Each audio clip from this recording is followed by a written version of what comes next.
Bismillah. Assalamualaikum warahmatullahi wabarakatuh.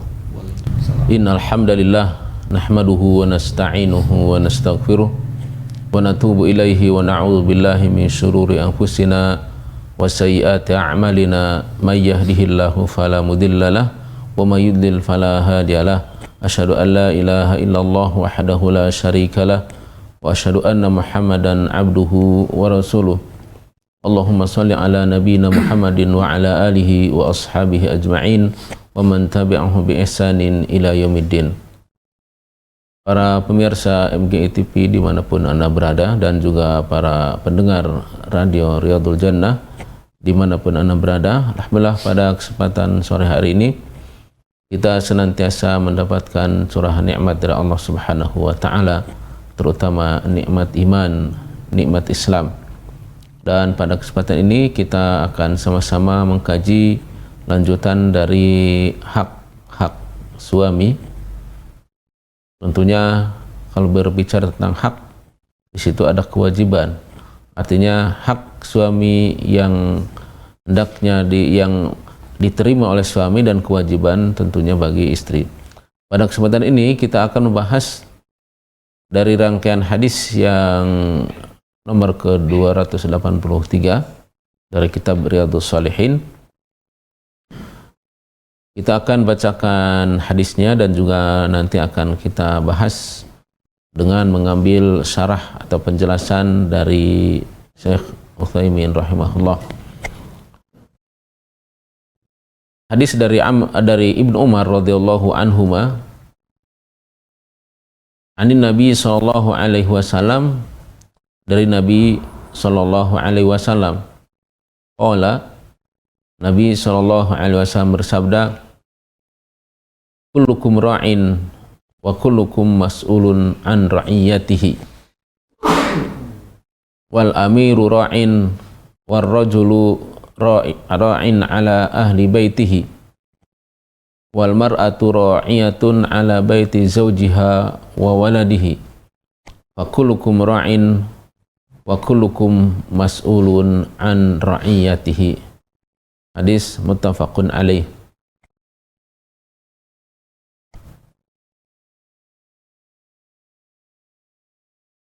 Dalam hadis ini Nabi sallallahu alaihi wasallam menjelaskan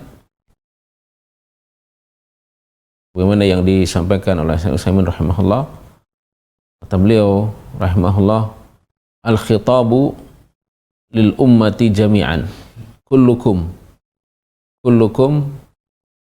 ini adalah khitab atau ucapan dari Nabi SAW diarahkan kepada seluruh umat. Di sini hadis ini bukan hanya kepada seorang suami saja, tapi Nabi SAW menjelaskan, yubainu fihi ar-rasul anna kulla insanin ra'in wa mas'ulun an ra'iyatihi. Nabi SAW menjelaskan bahwa setiap manusia itu pemimpin dan diminta pertanggungjawabannya tentang kepemimpinannya atau tentang rakyatnya. Di sini Nabi SAW mengibaratkan bahwa setiap insan, setiap manusia itu ra'in. Wa ra'i huwa alladhi yaqumu ala syai'i wa yar'a masalihahu wa yuhayyi'uha lahu. Kata ra'i ini adalah setiap orang atau setiap siapa saja yang melaksanakan atau memperhatikan kemaslahatan yang dipimpinnya, sehingga kemaslahatan itu dia siapkan untuk yang dipimpinnya. Wa yar'a mafasidahu fayujannibuhu iyyaha. Seorang pemimpin atau setiap manusia yang di sini diibaratkan sebagai ra'i. Ra'i itu pengembala asli artinya. Sebagaimana pengembala pengembala kambing atau pengembala hewan ternak yang lainnya, dia memperhatikan seluruh kemaslahatan hewan ternaknya, binatang ternaknya. Dan juga dia memperhatikan bila ada hal-hal yang merusaknya, sehingga dia jauhkan dari perkara-perkara yang akan merusak gembalanya. Bagaimana seorang umpamanya dia sebagai pengembala kambing, maka dia akan mencari tempat-tempat yang dimana terdapat di situ rerumputan untuk makan kambing, dan dia akan juga memperhatikan jangan sampai mengembalanya di tempat yang tidak ada rumputnya. Maka kata beliau rahimahullah, kullukum ra'in. Hakadha banu Adam, kullu insanin ra'in. Begitulah anak Adam, semuanya adalah menjadi ra'i, menjadi pengembala, menjadi pemimpin. Wa kullun mas'ulun an ra'iyatihi. Dan semua Bani Adam, semua orang itu akan diminta pertanggungjawab tentang kepemimpinannya atau tentang rakyat atau orang-orang yang dipimpinnya. Fal amiru ra'in wa mas'ulun an ra'iyatihi. Maka seorang amir, seorang presiden, kepala negara, maka dia akan diminta pertanggungjawab tentang rakyatnya. Wal umara'u yakhtalifuna fi nufudhihim wa fi manatiqi a'malihim. Dan setiap pemimpin atau para pengelola rakyat di setiap daerah itu berbeda dalam melaksanakan perintahnya atau melaksanakan apa yang dibebankan olehnya, yang dibebankan kepadanya di setiap daerah-daerah. Umpamanya seorang pemimpin utama, pemimpin besar, presiden, maka dia menyerahkan bagian-bagian daerahnya, provinsinya kepada gubernur. Begitu juga gubernur umpamanya memberikan sebagian perintahnya kepada bupati. Maka semuanya adalah mas'ul. Semuanya adalah akan diminta pertanggungjawaban nanti di yaumul qiyamah. Qad yakunu hadzal amiru amiran ala qaryatin saghirah fatakunu mas'uliyatuhu saghiratan. Maka kadang seorang pemimpin itu diserahkan kepadanya untuk memimpin suatu wilayah yang kecil. Umpamanya satu RT atau RW. Maka pertanggungjawabannya pun kecil. Wa qad yakunu amiran ala madinatin kabiratin fatakunu mas'uliyatuhu kabiratan. Kadang juga seorang pemimpin besar di suatu negeri atau suatu kota yang besar, baik itu umpamanya kabupaten atau provinsi, maka begitu pula pertanggungjawabannya besar. Wa qad yakunu mas'ulan an ummatin. Juga kadang seorang amir, seorang pemimpin, dia sebagai mas'ul, penanggung jawab untuk seluruh umat. Al-amir alladhi laisa fawqahu amirun fi mantiqatihi. Umpamanya ada seorang amir, pemimpin yang tidak ada lagi mengatasinya, artinya tidak ada di atasnya kecuali dia. Seorang presiden, kal malik, seperti seorang raja, tidak ada di atasnya raja. Wa ka'arru asa fil bilad al-ukhra, atau seperti seorang presiden di negeri-negeri yang lainnya. seperti Amirul Mukminin di zaman Umar atau zaman Abu Bakar, Umar, Utsman, Ali dan yang lainnya. Farru'atu tatanawwa'u ra'iyatuhum. Maka setiap pemimpin itu berbeda rakyatnya dari yang satu dengan yang lainnya. Ma baina mas'uliyatin kabiratin wasi'atin, ada yang memang pertanggungjawaban kekuasaannya besar dan ada juga yang kecil. Walihada, maka dengan sebab itu Rasulullah SAW bersabda dalam hadis ini, al-amiru ra'in. Al-amiru ra'in, yakni huwa mas'ulun an ra'iyatihi. Setiap amir, pemimpin, dia adalah ra'in. Dia adalah ra'in, artinya apa? Huwa mas'ul an ra'iyatihi. Dia adalah yang bertanggung jawab dan akan diminta pertanggungjawaban atas rakyatnya. Ar-rajulu ra'in lakinna ra'iyatahu mahsuratun. Seorang lelaki, kepala keluarga, dia juga adalah pemimpin. Akan tapi kepemimpinannya dia terbatas. Huwa ra'in an ahli baitihi, huwa ra'in fi ahli baitihi. Dia seorang pemimpin, tapi dia adalah pemimpin hanya di sekitar rumahnya. Dia adalah pemimpin fi zaujatihi wa fi ibnihi. Dia adalah pemimpin untuk memimpin istrinya, untuk memimpin anaknya, fi bintihi, fi ukhtihi. Dia pemimpin saudarinya, juga pemimpin bibinya, dan seterusnya. Kullu man fi baitihi.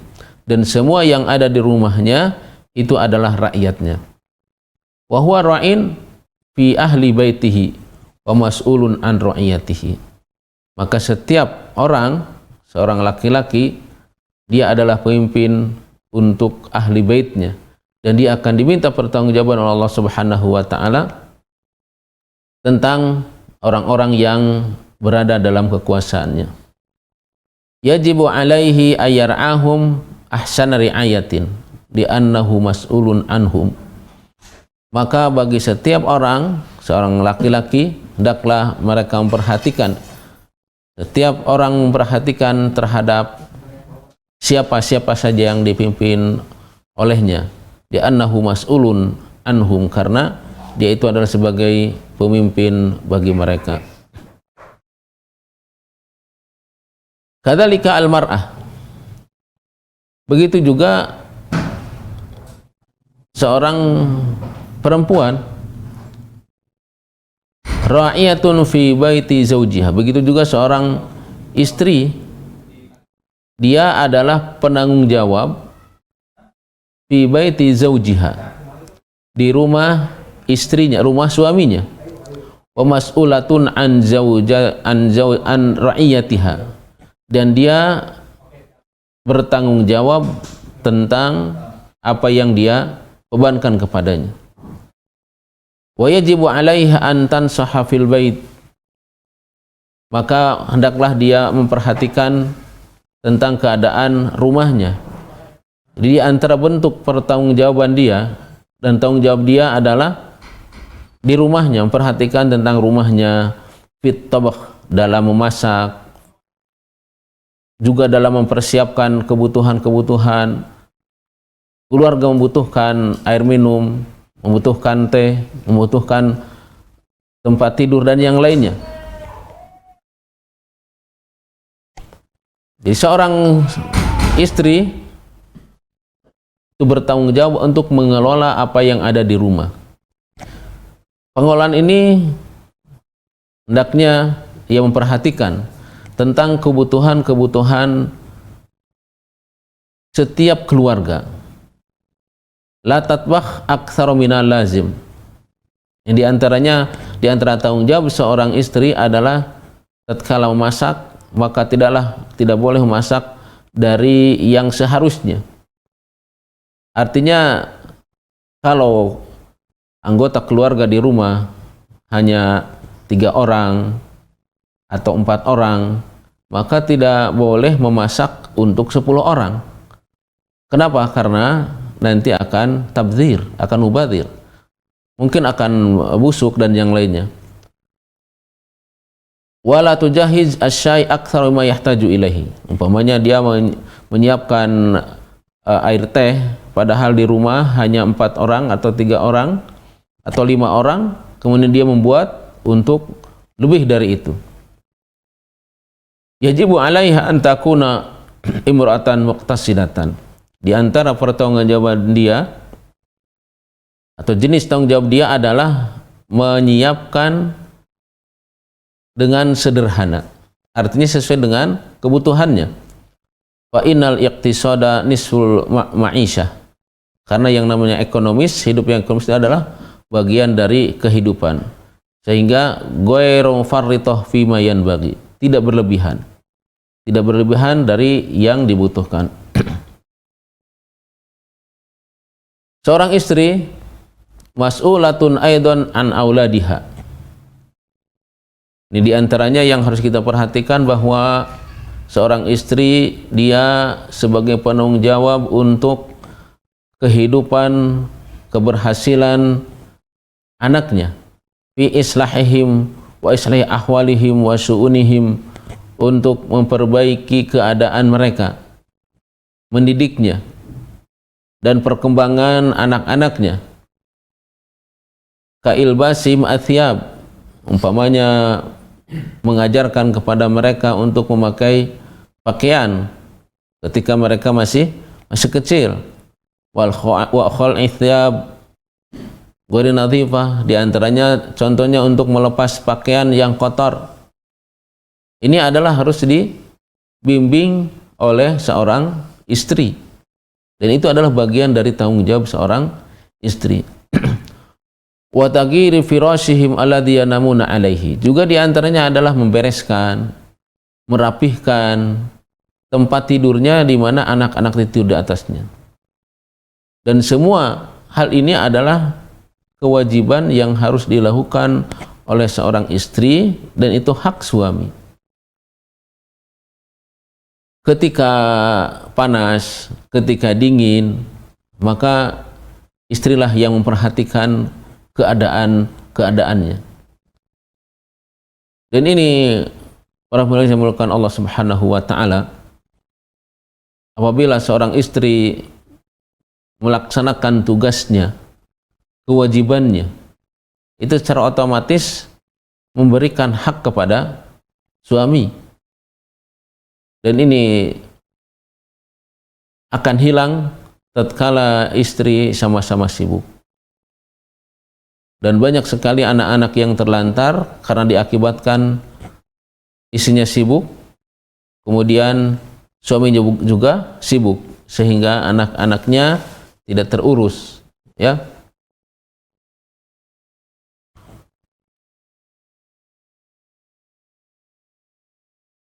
Kadzalikal abdu mas'ulun waru'in fi mali sayyidihi. Begitu juga seorang hamba sahaya. Cuma kalau sekarang mungkin hamba sahaya tidak ada, atau dalam hal ini adalah pembantu. Namun dalam status pembantu tidak bisa disamakan dengan hamba sahaya, karena hamba sahaya ini bisa diperjualbelikan sebagaimana barang, adapun pembantu tidak. Pembantu adalah hanya membantu, kemudian dia mendapatkan gaji dari tuannya atau dari majikannya. Namun tetap dalam hal kewajiban, tanggung jawab, maka dia harus bertanggung jawab terhadap apa yang diwankan oleh tuannya atau oleh majikannya, sehingga dia harus melaksanakan kewajibannya. Ayah fadha mala sayyidihi, di antaranya dia harus menjaga harta, yaitu majikannya. Dia umpamanya tukang kebun, dia umpamanya supir atau tukang atau pembantu di rumah, maka dia harus menjaga seluruh apa yang ada di rumah majikannya. Jangan sampai dengan sengaja merusak, ya. Wa yatasarrafa fihi bima huwa ahsan. Dia harus benar-benar menggunakan semua barang-barang yang milik majikannya, ya, dia harus benar-benar menggunakan dengan baik, tidak boleh sembarangan. Juga tidak boleh berlebihan dalam mengambil haknya. Umpamanya dibolehkan untuk makan atau minum, tidak berlebihan, dan juga tidak melampaui batas. Jadi semuanya adalah harus bertanggung jawab. Nah, ini di antara hadis Nabi Shallallahu Alaihi Wasallam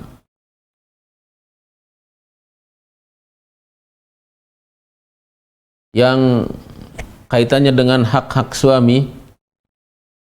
Kemudian hadis berikutnya kita bacakan.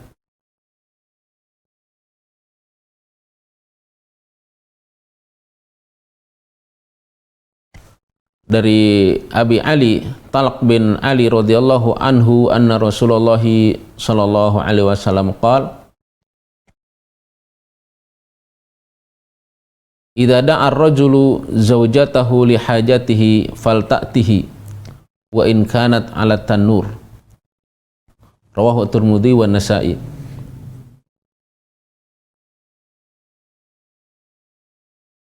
Dari Ali radhiyallahu anhu bahwa Rasulullah sallallahu alaihi wasallam bersabda, idza da'a ar-rajulu zawjatahu. Ini masih kaitannya dengan hak suami. Apabila seorang suami mengajak kepada istrinya untuk keperluannya, dan yang dimaksud keperluannya di sini adalah keperluan urusan ranjang, ya. Fal ta'tihi, maka hendaklah istri ini mendatanginya, artinya mau, tidak menolak. Wa in kanat ala tanur, walaupun berada di tanur. Tanur ini adalah tempat masak, di dapur, ya, atau di atas tungku. Ini maksudnya kinayah, saking harus taatnya istri kepada suami ketika suami menginginkannya. Kemudian hadis yang kelima, an Abi Hurairah radhiyallahu anhu anin Nabi sallallahu alaihi wasallam, lau kuntu amiran ahadan ayasjuda li ahadin la amartul mar'ata an tasjuda li zawjiha. Kata Nabi SAW, lau kuntu amiran ahadan an yasjuda, kalaulah aku diperintahkan oleh Allah Subhanahu wa ta'ala, kalaulah aku merintahkan kepada seorang supaya bersujud kepada yang lain, la amartul mar'ata an tasjuda li zawjiha, niscaya aku akan perintahkan seorang wanita bersujud kepada suaminya. Ini artinya menunjukkan kepada hak suami ini sangat besar sekali, karena terdapat di situ yaitu ketentraman dalam rumah tangga. Sehingga Nabi SAW menyampaikan seperti hal itu, la kuntu amiran ahadan ayasjuda li ahadin la amartul mar'ata an tasjuda li zawjiha. Kalaulah aku merintahkan kepada seorang boleh bersujud kepada yang lainnya, maka niscaya aku akan perintahkan agar seorang istri itu bersujud kepada suaminya, menunjukkan kepada hak suami itu begitu besar dan kewajiban seorang istri, dan ini untuk melanggengkan yaitu kehidupan rumah tangganya. Kemudian juga hadis berikutnya, Nabi SAW bersabda, ini hadis dari Ummu Salamah radhiyallahu anha, dia berkata, Rasulullah SAW bersabda, ayyuma imra'atin matat wa zawjuha anha radin dakhalatil jannah. Ayyuma imra'atin matat wa zawjuha anha radin dakhalatil jannah. Siapa saja wanita atau istri yang meninggal wa zawjuha anha radin, dan keadaan suaminya ridho terhadapnya, maka dakhalatil jannah, dia masuk surga. Ini sungguh sangat luar biasa, ya, bahwa keriduan suami ini diantaranya adalah pintu surga. Dan juga hadis-hadis yang lain yang maknanya sangat jelas sekali, diantaranya adalah hadis berikut. Nabi SAW bersabda dari hadis dari Usabah bin Zaid radhiyallahu anhuma anin Nabi SAW, ma taraktu ba'di fitnatan hiya adarru 'ala rijali minan nisa. Ini diantara rangkaian tentang hak suami. Namun hadis ini umum. Nabi SAW bersabda, ma taraktu ba'di fitnatan, tidaklah aku tinggalkan sepeninggalku, artinya setelah aku meninggal, fitnatan, suatu fitnah atau ujian, yang mana fitnah ini hiya adwar, lebih madarat, sangat bahaya, ala rijal, kepada laki-laki, minan nisa, daripada masalah perempuan. Wal makna, kata Syekh Utsaimin rahimahullah, anna Nabiy sallallahu alaihi wasallam yukhbiru bi annahu ma taraka fitnatan adarru ala rijal minan nisa, bahwa Nabi SAW memberikan berita kepada kita bahwa beliau sallallahu alaihi wasallam tidaklah meninggalkan suatu fitnah, ujian, yang mana ujian ini sangat berbahaya sekali kepada kaum laki-laki dibanding dengan fitnahnya kaum wanita. Artinya fitnah yang terbesar yang menimpa kaum laki-laki adalah masalah wanita. Wadzalika anna nas kama qala Allah Ta'ala, yang demikian itu dikarenakan manusia keadaannya sebagaimana yang disabdakan, yang difirmankan Allah Subhanahu wa taala, di mana Allah Subhanahu wa taala mensifati tentang manusia,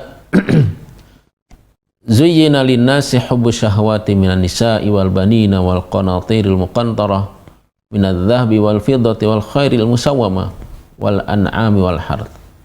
Ini adalah sifat manusia, karakter manusia yang Allah Subhanahu wa taala ciptakan. Zuyyina linnas, manusia ini dihiasi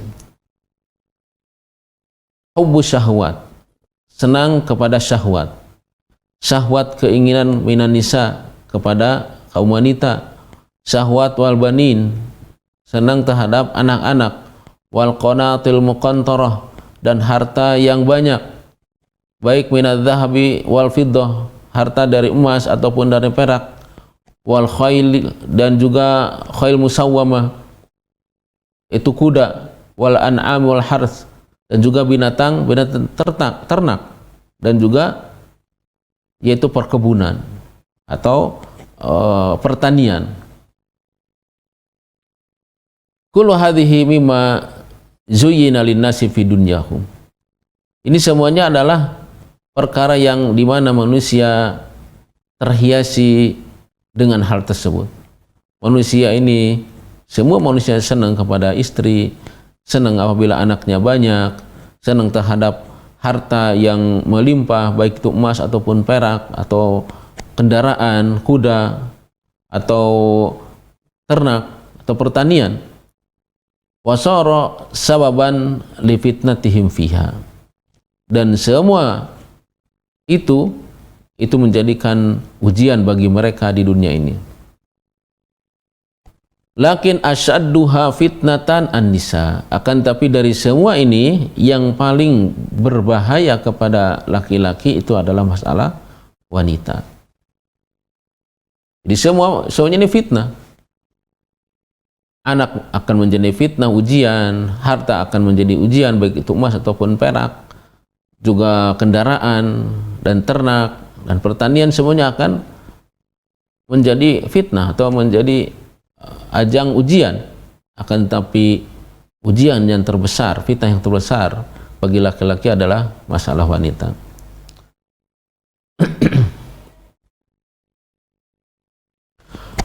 Wa ikhbarun Nabi sallallahu alaihi wasallam bidzalika yuridu bihi al-hadara min fitnatin nisa. Nabi sallallahu alaihi wasallam memberikan atau menjelaskan kepada kita tentang hal tersebut, itu agar manusia, agar laki-laki itu waspada terhadap fitnahnya kaum wanita. Wa an yakuna nasu minha al hadar, dan semua manusia hendaknya berwaspada, waspada semuanya. Li'anna al-insana basyarun idza aradat al-fitanu fa innahu yukhsha alaihi minha. Karena manusia ini adalah manusia, tatkala datang kepada suatu fitnah, maka dikhawatirkan fitnah ini ya akan menimpa dia.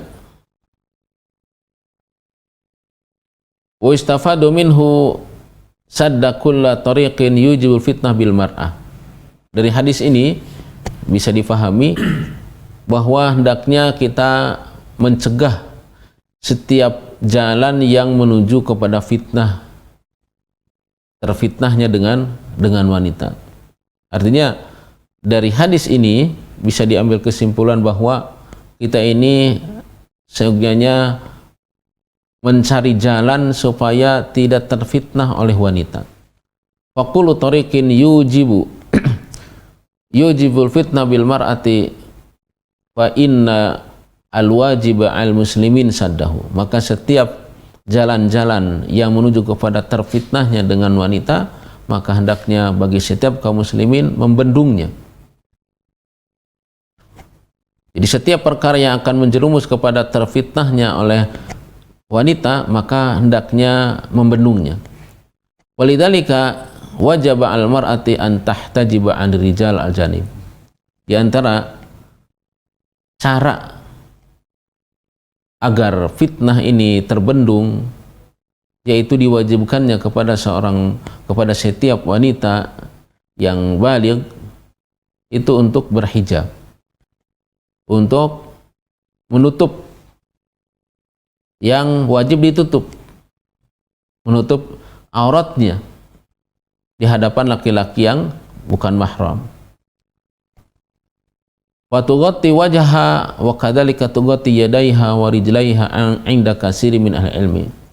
Sehingga wajib bagi setiap wanita untuk menutup wajahnya, untuk menutup kedua tangannya, untuk menutup kedua kakinya, dan ini menurut kebanyakan ulama bahwa wajah ini adalah wajib ditutup, karena justru wajah ini adalah bagian dari wanita yang paling penting. Wa yajibu 'alaiha kadzalika an tabta'ida 'anil ikhtilat birijal. Di antara jalan untuk membendung terfitnahnya laki-laki oleh wanita, di mana wanita ini harus terjauh dari ikhtilat, bercampur aduk, bercampur baur dengan laki-laki. Dan ini satu musibah yang menimpa kita semuanya di negeri kita ini, di mana tidak ada suatu tempat melainkan di situ bercampur antara laki dan perempuan. Di anal ikhtilat wa birijali fitnatun wa sabun lisyarri minal janibain. Karena bercampurnya laki-laki dengan perempuan itu di antara penyebab dari dua sisi, akan membuat kerusakan, baik rusaknya di pihak laki-laki atau rusaknya di pihak perempuan.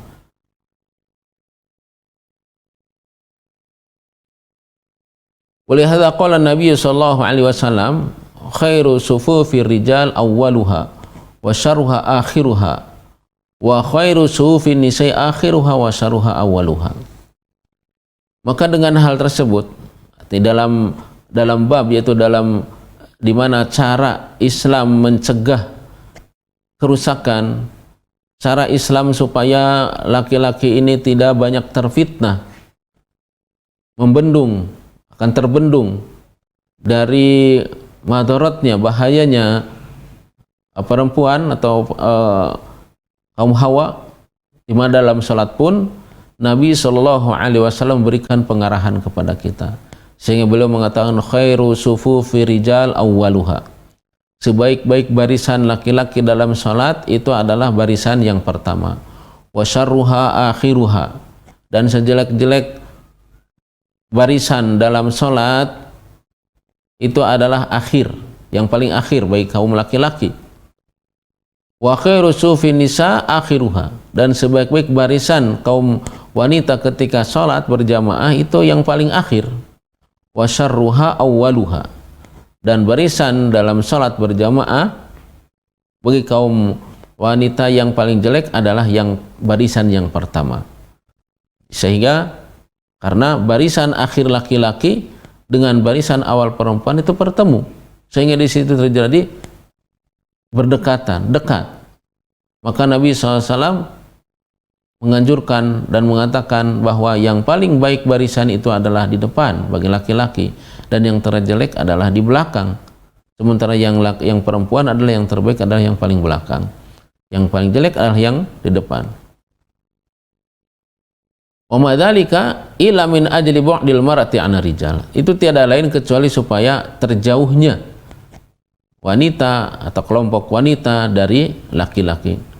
Fa kullama ba'udat fa huwa khairun wa afdal. Maka makin jauh posisi laki-laki dengan wanita, maka itu makin bagus. Itu dalam kehidupan keseharian. Ini tentunya antara laki-laki dan wanita yang bukan mahram. Beda, lain halnya dengan kalau dengan istri atau dengan anak.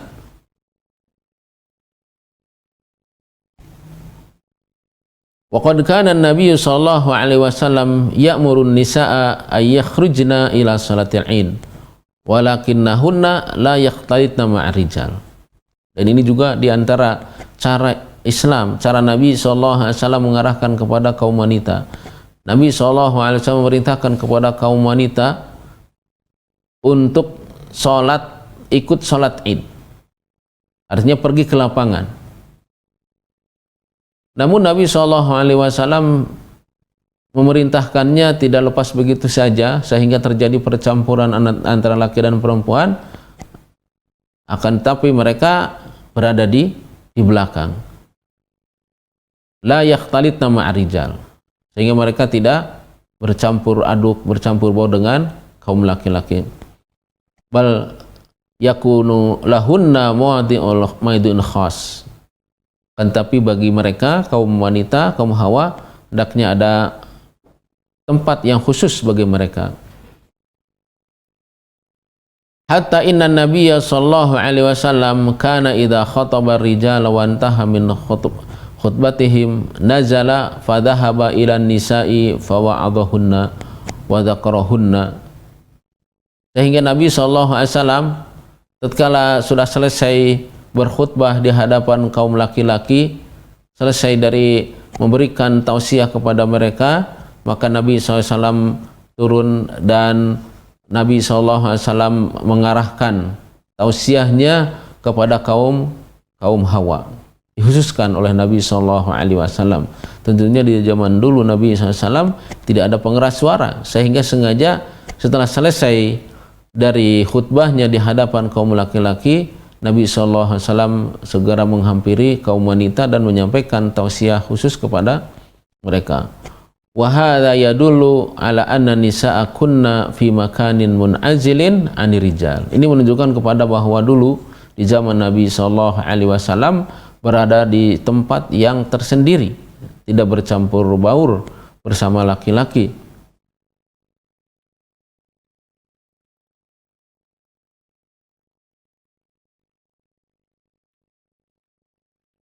Benar kata Utsaimin rahimahullah, wa kana hadza wal asru quwwatin fid dini wa bu'din anil fawahis. Kita perhatikan kata beliau rahimahullah, ini adalah di zaman dimana zaman kekuatan dalam agama. Artinya para sahabat Nabi SAW tentunya karena mereka adalah murid-murid dari Rasulullah SAW, keimanannya yang sangat kuat, terjauh dari perbuatan-perbuatan fahisyah, maksiat, kemungkaran, perzinahan dan yang lainnya. Nabi SAW itu sudah mengatur bagaimana posisi kaum wanita ketika sholat berjamaah dan ketika sholat id. Fakaifa bi asrina hadza. Bagaimana dengan keadaan ya di zaman sekarang ini? Tentunya seharusnya di zaman sekarang ini lebih lagi hati-hati. Lebih lagi harus terpisah. Kenapa? Karena informasi dan segala jenis komunikasi itu sangat gampang sekali. Kalau lepas dari pengawasan, lepas dari aturan sehingga tidak terpisah, maka dikhawatirkan terfitnahnya kaum laki-laki oleh wanita ini sangat besar sekali. Fa innal wajiba tawaqqu fitnatan nisa'i bi kulli ma yastata'.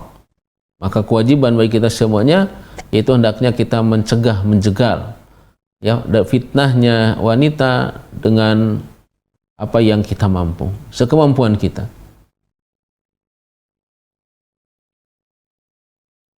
Wala yanbaghi an yaghurranna ma yad'u ilaihi ahlus syarri wal fasadi minal muqallidin al kuffar. Hendaknya kita tidak tertipu, tidak terpedaya dengan ajakan-ajakan propaganda orang-orang yang menghendaki kerusakan di muka bumi ini. Mereka para pengikut orang-orang kafir, orang liberal dan yang lainnya. Mina da'wati ila ikhtilatil mar'ati birrijal, yaitu dengan mereka mengajak untuk adanya campur baur antara laki dan perempuan. Fa inna dzalika min wahyi syaitani wal iyadzu billah. Karena percampuran antara laki dan perempuan ini adalah wahyu, bisikan-bisikan syaitan. Wa huwa alladzi yuzayyinu dzalika fi qulubihim. Syaitan inilah yang membisikkan kepada hati-hati mereka.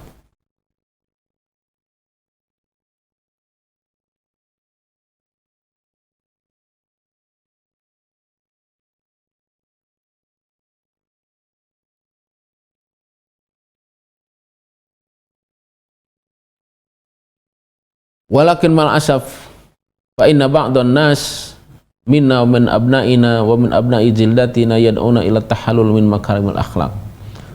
Tetapi kata Syekh Utsaimin rahimahullah, ini adalah evaluasi bagi kita semuanya.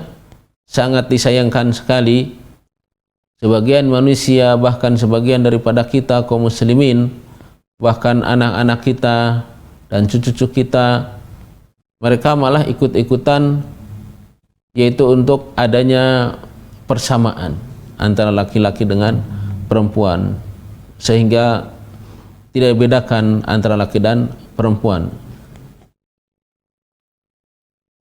Ini merusak tentang akhlak Islami, akhlak yang dijunjung tinggi oleh baginda kita, Nabi kita sallallahu alaihi wasallam. Wa ila jalbil fitan ila biladina. Dan tentunya Syekh Utsaimin rahimahullah itu bercerita tentang negerinya, di mana orang-orang musuh Islam berusaha untuk merusak negeri yang Allah Subhanahu wa taala turunkan ke negeri tersebut, yaitu awal munculnya wahyu, yaitu negeri Mekah dan Madinah, sehingga orang-orang kafir, orang-orang liberal berusaha untuk supaya terjadi di negeri sana, negeri Saudi, Mekah dan Madinah pun sama seperti di negeri-negeri kafir yang lainnya, terjadi percampuran antara laki dan perempuan.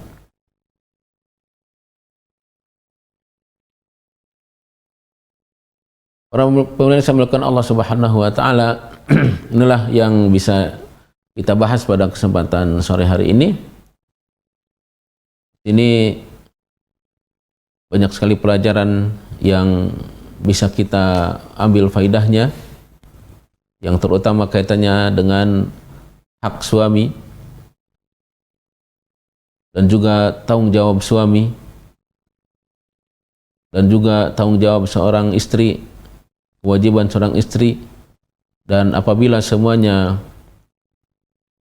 berfungsi sebagaimana Allah Subhanahu wa taala dan Rasulnya membimbing kita, maka akan terjadi apa yang telah terjadi di zaman Nabi sallallahu alaihi wasallam, kehidupan yang bahagia baik di dunia apalagi nanti di yaumul qiyamah. Wassallallahu nabiyana Muhammadin wa ala alihi wa sahbihi wa sallama tasliman katsira.